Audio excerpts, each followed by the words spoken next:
everybody, welcome to today's episode on the AFRO HUSTLE show. I can't wait to actually have a conversation today. I'm really excited about the conversation and the topic that we're going to be discussing today. So today's episode is actually sponsored and promoted by Chemaks.com. Chemaks is an organic company. They sell organic products. They sell organic body lotion, organic detergents, really products that are really natural products, right? I know right now we use a lot of all these body lotions and stuff, and of course, our skin is, all these things, they have chemicals and toxins that may impact us in one way, shape, or form, either now or in the future. But Chemaks.com, they sell organic products, and I really want to promote. So if you go on the website Chemaks.com, like CHEMAKS.com, use the promo code AFRO HUSTLE to get 10% off on your purchase any day, anytime. So thank you guys for joining. So our African proverb for today is from Malawi. If you've never heard of Malawi is a small country in the southern part of Africa.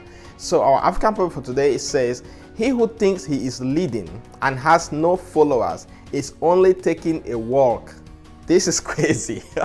He who thinks he is leading and has no followers is only taking a walk. Think about somebody who is walking, right? And the person always thinks about maybe, oh, I'm leading, or I'm a Superman, or I'm one of those people. I remember one of these guys. I remember there was a guy in the village where I was raised, whom he always thinks was a tough guy in the community, right? He always thinks he was the big guy, the tough guy, and I could say that I think it's safe to say that he always thought about himself as some sort of a leader, right? But he had no following. He had no people who would cheer him up and say, "Oh, you are the leader, you're the big man," whatever. So these people that were not following him, because he prided himself to say that I am a leader, I'm a strong man, but nobody was actually following him. So at the end of the day, he was just taking a walk, according to our point for today, right? So, but the really big lesson I want us to learn from this point for today is that when you are going out out there in your work, in your activity, how are you relating with people? Do people see value in you, right? Do people relate to you positively? Because you may be carrying your head that maybe, oh, I'm doing something good, and maybe I'm the best in this, I'm the best in soccer, right? I'm the best in my job, I'm the best nurse in my team. But do other people see you that way? Right? Think about that for a moment. Think about the fact that do other people see you as the best in that thing that you pride yourself to be the best? Because if others do not see you as the best, then you also want to ask yourself this question, right? Think about that and ask, oh, if I keep saying that I'm the best, is it that somebody else is telling me that I'm the best, or I pride myself that I'm the best? I totally support the fact that you want to become self-aware of who you are and your qualities. That is very, very good, because you have to first of all self-promote yourself, right? If you are promoting yourself, that is very good. But one thing I would like you to also understand is that as you're promoting yourself, as you're carrying yourself to say, oh, I'm proud of this that I've accomplished, or I'm proud of the person that I have become, also think about the fact that who are these people who are the people that will look at you and say, oh, you know what, if anybody asks anywhere in their department, maybe in their field, and say who is the best player, they can say, oh, that guy is the best player. Not necessarily you are the only one who knows that you're the best player, right? So that's the lesson I want us to learn from today's proverb. So, but our topic for today is really, really interesting, because this is a problem that we all face, especially for some of us who are first-generation immigrants, right? If you are first-generation immigrant to a country, maybe to America, maybe to Europe, in any country, you are the first person in your family to travel overseas. Guess what happens? The burden on your shoulder is you can just literally you can kill yourself. You can kill yourself, right? But the conversation today is actually talking about how we can take care of our families back home without killing yourself, because it's so important that when you are overseas, people don't know, they really don't have any idea of how you go through life. Nobody even asks you how you are, right? People always ask you, and every time they call you is, can you send me this, or this is, or my phone is broken, or that plot, I want to build this thing there. Can you support me money to pay school fees for my children? All these things, these are very, very common things that we all know as immigrants from Africa and how we are surviving overseas. But the truth is that nobody in our local community care. They do care for the most part, but nobody care about how you are doing. Nobody care about how you are feeling. Nobody care if you are sick or not. Nobody even care if you have a job, right? The most expectation is that as soon as you travel overseas, there is money. You are picking money from the trees, and you should be sending that money to them to be eaten. But one advice I have for you today is that think about this for a moment, right? You just migrated to a new country. Maybe you just started a new job, a small job, because you are trying to get yourself wet and, get yourself together. But people keep calling you, and as soon as you start making that payment, you can even call it payment, right? As soon as you start making that sending or contribution or donation, or you can call it gifts. As soon as you start making those gifts to people, guess what happens? You open a door of expectations. If you are sending them $100 a month or $100, which it may be converted into different currencies in the different countries, right? If you send them $100 a month, guess what happens? They will expect you to be sending that $100 every month. And the day that you don't have that $100, so at the day that you don't have that $100, you become the bad person. They will insult you. In fact, they will curse you. That look at this lazy person. You went to Obodo, you went to America, you went to the white man land. You cannot send somebody even 1,000 francs or even 1,000 naira. You cannot send somebody even 10,000 cedis or even 1,000 cedis or even 100 cedis. You cannot send them anything. But that is the expectations that you have created initially, because you've created the fact that you've made them to be aware that, I'm going to be sending you $100 every month. But the month that you fail to do it, you become the bad person.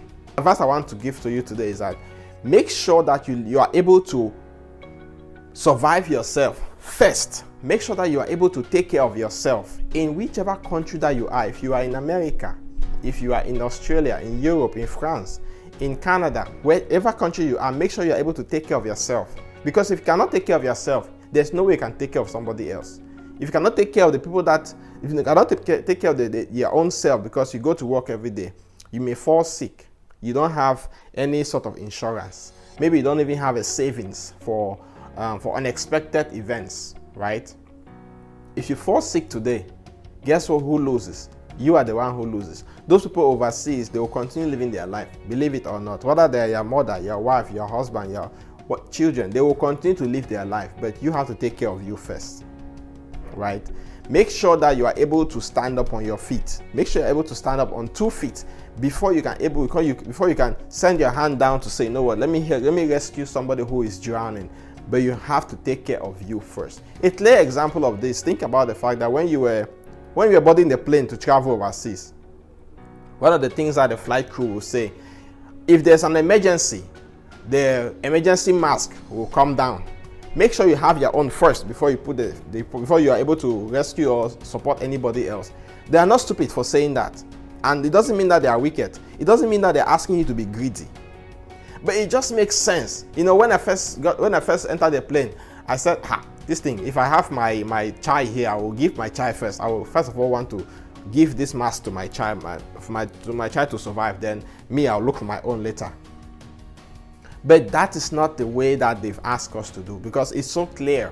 Make sure that you, first of all, have their mask. Put your mask on. Then you can survive. You can have that energy or that oxygen that will be coming to you in order for you to rescue somebody else. Is this just the same analogy? Just the same principle applies. When people overseas keep calling you to make demands, right? They'll be calling you to make demands, dragging you from left to right. This person is calling you, this uncle that you probably don't even know. It wasn't even there when you were raised, when you were growing up, or never gave you $1 when you were growing up, never gave you money to eat in school, is going to call you and tell you that, I want to start foundation in that my plot. So please send me money. And if you don't send the money, trust me, my brother or my sister, you are a bad person. You are the worst person in the world, because you did not send them any money. And if they see you sending money to your mother or your father who is overseas, guess what? Now they start having bad belly. They start developing negative things about your family. I mean, you think about that and ask that, why are things happening like this? Why do people create why do people create this sense of hatred so much amongst each other? It's just the idea of the fact that you've created, first of all, you started with that You started with that expectation. You started with that expectation and knowing that, oh, you've given them the expectation to know that they can be sending you those requests and getting money from you every time that they ask. But one advice, if you have already started doing this, if you have already created that expectation, let me tell you how you can stop it today, right? Just this, I don't want to say you should disappear, but what you should do is that just create a means of having very short conversations with people. The longer you stay with people on the phone, the longer you be with them on the phone, guess what? They start having all these problems, start popping up from left and right to center. As soon as you get on the phone, if it's somebody that you want to talk to, let me say your mother or your father, those are very basic people you can talk to for at length, right? You can talk about anything that you want. But as soon as you start getting to external people that are not directly related to any aspect of your life, trust me, make the conversation as short as possible. Straight to the point. If they say that, oh, how are you? I'm fine. You just say, as soon as they want to go into money request, just tell them you are busy, you want to do something, and just run away from the phone. I'm telling you, that is the strategy that I have been using for people that want to be requesting things that are unnecessary. Because sometimes, first of all, you are broke.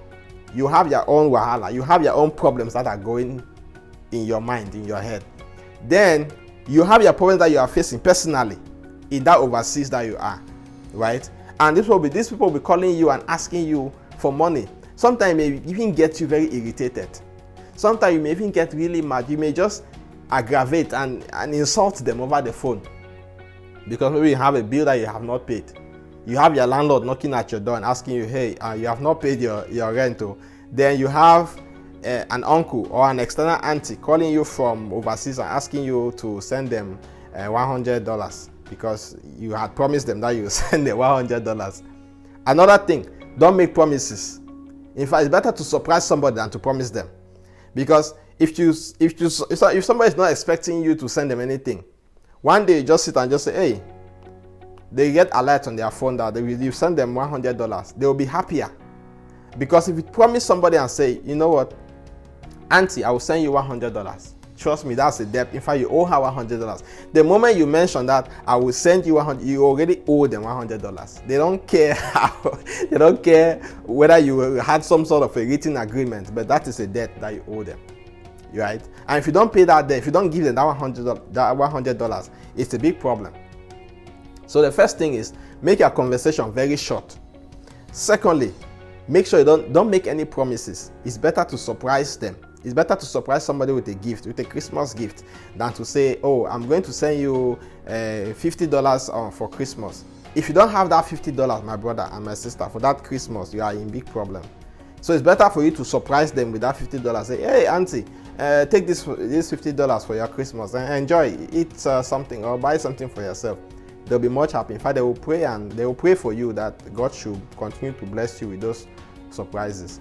So those are the little strategies I wanted to share with you today, because I personally, and many of my friends and relatives that I know, when you are faced with challenges, when you are faced with your own personal problems overseas, nobody overseas cares. Nobody in your family in the back home, they care. They are only interested in making sure that they request and ask the things that they want to ask from you.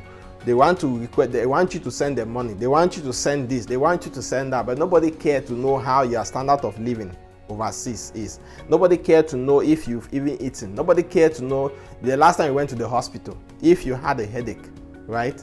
So again, the two things I should advise you: make sure you keep your conversations very short, and do not make promises.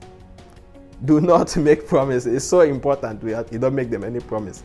All right, guys. So thank you for watching today's episode. I'm really excited that you were on this show today, and I wanted to know, if you have not subscribed to my channel, make sure you subscribe to my channel. Make sure you just click the subscribe button. It's free, right? It's free subscription. You don't have to pay anything. Just subscribe to my channel so that you make sure that you get all the videos that I send. You get all the podcasts and audios that I push out there to the world. And if there are any interesting topics that you want to learn, or you want me to throw more light, or you want me to interview somebody, just put it in the comments below. I have a ton of people that are on my schedule right now for us to have that conversation. I have people that have scheduled that say, you know what, Rudy, I want to meet you in December. Let's just talk about my work and how it can impact the community, the African immigrant community in the diaspora. So if there are any interesting topics that you want to learn, put it on there in the comment. If also you are just a viewer, you have been a viewer, you've been a subscriber, and you want to share your own perspective, please feel free to contact me. I have my contact information right there in the comments below. LinkedIn, I'm available on Facebook and Instagram and whatever, LinkedIn as well. Make sure to connect with me and let me know what works for you, and we can definitely put you on the schedule to have you on the board, have you on the video, have you on the camera, so that we talk about your experience, your immigrant experience, and the success, and what people can actually learn from you, how you can also be able to change their life. So click the subscribe button if you haven't done so already. I can't wait to see you